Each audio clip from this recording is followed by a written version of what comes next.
अब मैं आपसे बताना चाहती हूँ कि आत्मा का क्या चमकता है। आत्मा का जब वो हमारे अंदर प्रकाशित होते हैं तो हमारा जो चित्त है वो भी प्रकाशित, वो चित्त ऐसा प्रकाशित हो जाता है कि उस प्रकाश में हम जहां भी चित्त लगाएं उसकी खबर हमारे पास आ जाती। जैसे यहाँ बैठे बैठे हम सोचें कि ये ऐसा है, उनको क्या शिकायत, उसको आपको उंगलियों पता चल जाएगा क्या शिकायत। अगर आप जान सकें कि उनको क्या शिकायत है और अगर आप ये सीख लिया कि शिकायत को किस तरह दूर करना है तो यहाँ बैठे बैठे उनकी शिकायतें आप दूर कर सकते।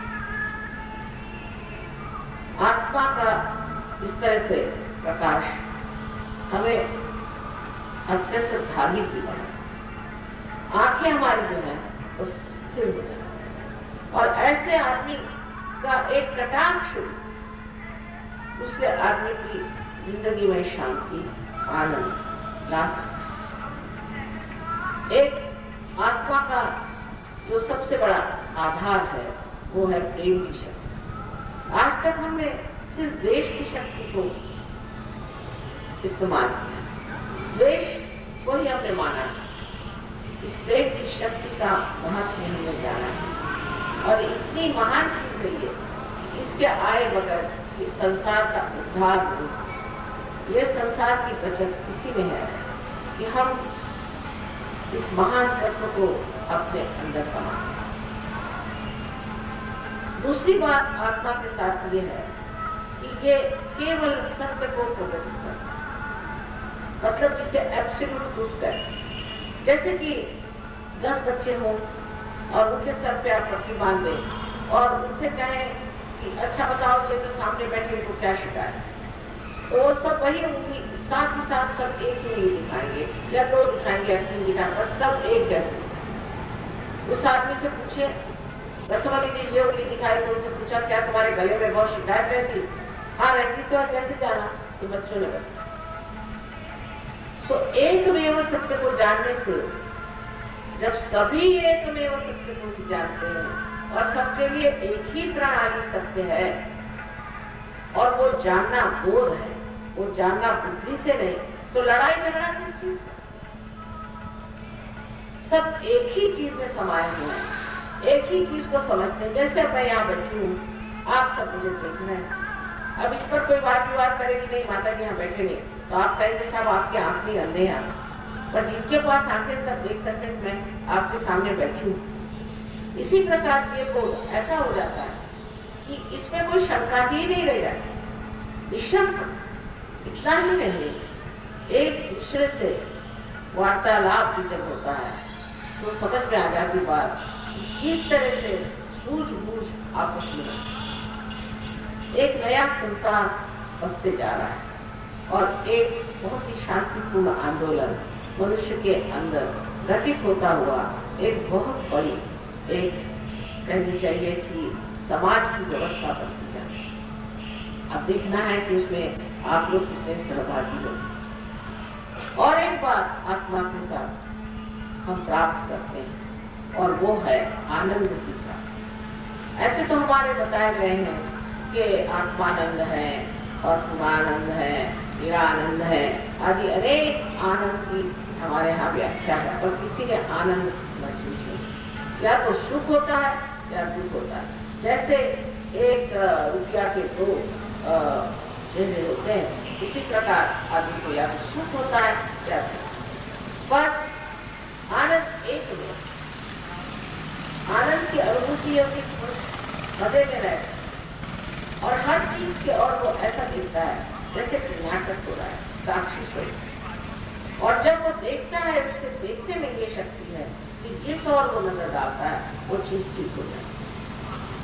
ये शक्तियां सब आपके अंदर है और ये शक्तियों को प्राप्त करना आपके लिए बहुत सहज और सरल। कोई आपको हिमालय में जाने की जरूरत नहीं, आप बहुत उपास तपास हो गए और सब कुछ आपने बहुत कुछ कर दिया है, बस अब आप अपनी शक्ति को प्राप्त करें और इसमें आप पर इसमें गहराई गंगा बह रही है और उसमें से अगर पानी निकालना है तो घाघर में गहराई, अगर मनुष्य अपनी गहराई की ओर न बढ़े तो उसमें गंगा की तरफ दोष है। दोष तो उस इंसान का है जिसने बहुत ही छोटी सी घाघर लाई हुई है और उस कहता है कि देखो इतनी बड़ी गंगा है और मुझे कुछ पानी है। गहराई के लिए ही ध्यान करना होगा, जो सवेरे कम से कम 5 मिनट, शाम को 10 मिनट, ज्यादा कुछ नहीं। और कोई भी तरह का आपके ऊपर नियंत्रण नहीं, आप ही अपने को नियंत्रित करते हैं, क्योंकि आप ही को महसूस होते हैं ये चैतन्य की धाराएं हैं। और फिर आप देखते हैं कि ये कम हो रही, क्यों कम हो रही, कौन सा चक्र पकड़ रहा है, कौन सा गड़बड़ हो रहा है, फिर आप अपने को संतुलन में जाए और संतुलन अपने आप बनता जाता है। ये बड़ी आश्चर्य की बात है कि जब अपने आप मनुष्य इसे प्राप्त करता है तो बगैर बताए, बगैर कहे वो सब गलत सलत बातों को छोड़ देता है।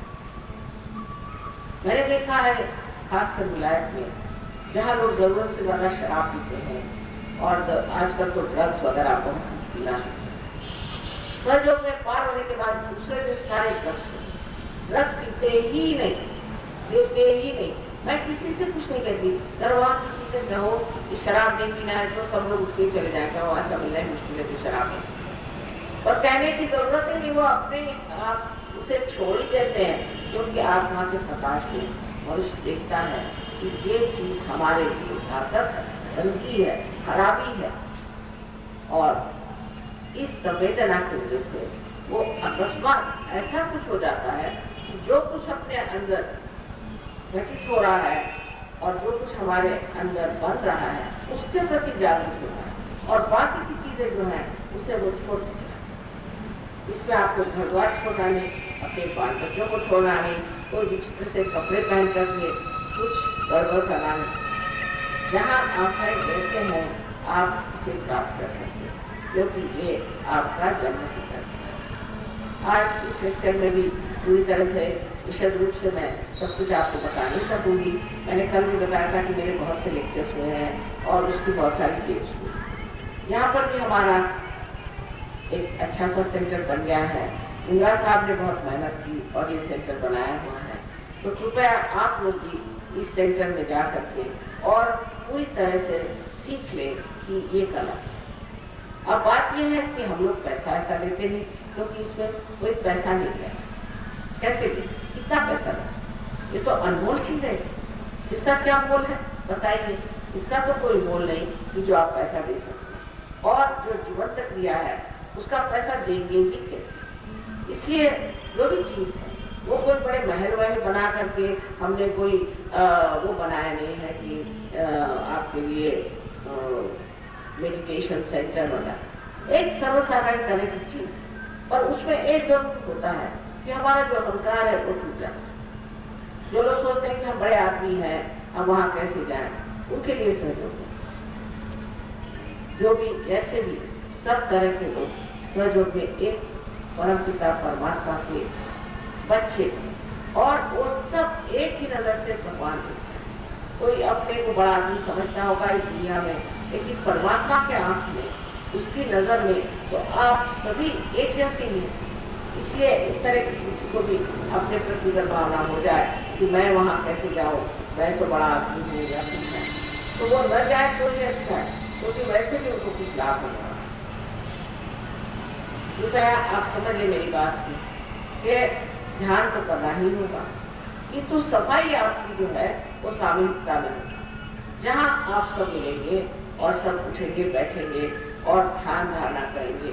इतना ही नहीं, आपस में मेल जोल करेंगे तो आपको आश्चर्य होगा कि आप अपने आप ही अंदर चक्रों की सफाई हो जाएगी, कोई खास मेहनत करेगी। ये सामूहिकता जो है ये इसका इलाज है, उसमें अहंकार टूट पड़ेगा और आपके प्रश्न एकदम से हल हो जाए। इतने लोगों के प्रश्न हल हुए कि लोग उसे चमत्कार थे कि परमात्मा के साम्राज्य में क्या चमत्कार है, वो तो परमात्मा है। लेकिन बहुतों ने दिग्विजय कि ये चमत्कार हुआ, वो चमत्कार हुआ, तो मैंने किसी से कहा अच्छा बाबा इतना लिखा है इन लोगों ने तो इनकी एक किताब बना। 1 महीने बाद उसने खबर की कि माँ मेरे टेबल के दोनों तरफ नीचे से लेकर के ऊपर तक कितने कागजात आ गए, बताओ मैं इसमें से कौन सा लिखूं। मैंने कहा छोड़ो मत, तो क्या करो, जो जो जो ध्यान में आएंगे प्राप्त करेंगे वो खुद ही इस चमत्कार। पर इस चमत्कार में कोई ऐसा नहीं होता कि आप कहीं से बबूत निकाल दें कि आप कहीं से डायमंड निकाल। ऐसा ही है, जब डायमंड निकाल सकते हैं तो अपने देश की आर्थिक परिस्थिति ठीक करें। वो तो ऐसे लोगों को डायमंड देते हैं ज्यादातर जो माने हुए चोर हैं, फायदा ऐसे चमत्कार का किसको फायदा होगा। और बबूत चाहिए तो श्मशान में जाइए, मनो मिल जाए, उसके लिए काय भी चाहिए इसे, या और तरह के चमत्कार लोग करते हैं। दूसरी चीज जो ये तांत्रिकों का चक्कर बड़ा जबरदस्त चल पड़ा है, इससे बच के रहना। ये बहुत ही खराब चीज है। सहयोग में आने पर आपको पता हो जाएगा कि ये तांत्रिकों की वजह से कितना लोगों को दुख रहा है, कितनी तकलीफ है। तो कोई भी जो तांत्रिक के पास जा रहा है या तांत्रिक से संबंध रखता है, उसके लिए सहयोग, या तो आप ऐसे लोगों को पूरी तरह से छोड़ दें और नहीं तो आप सहयोग को छोड़ दें। सहयोग में कोई आप पे जबरदस्ती होगी ही नहीं, आपके मानने पर कहने पर होगी, क्योंकि आपकी स्वतंत्रता का हम मान हैं। क्योंकि अगर आपको पूर्णतः स्वतंत्र होना है तो आपकी जो स्वतंत्रता है उसका तो हमें मान करना है। कि तो अगर आपके ऐसे ऐसे चक्कर चले हुए हैं जिसमें आप डूब रहे हैं, तो पहले उन चक्करों को छोड़ने का पूर्ण निश्चय करें। और उसमें कोई भलाई नहीं, कोई अच्छा ही नहीं है। मैंने तो आज तक किसी को देखा नहीं कि जो तांत्रिकों के चक्कर में रहा हो, उसकी कम से कम तंदुरुस्ती तो अच्छी रहे, उसकी तंदुरुस्ती तक अच्छी नहीं रहती। तो एक माँ के नाते मैं कहती हूँ, तुमने इतने गुरु घंटाल पाल रखे हैं, तुम्हारी तंदुरुस्ती भी नहीं अच्छी रही, तो ऐसे गुरु को करना, कम से कम तुम्हारी तंदुरुस्ती तो अच्छी रहे। और ऐसे गुरु घंटाल अपने देश में कम है, बाहर ज्यादा चले। जो जेल से छुट्टा गुरु बन के बाहर जाता है, अब खूब रुपया का, वो बेचारे भोले वाले वो क्या।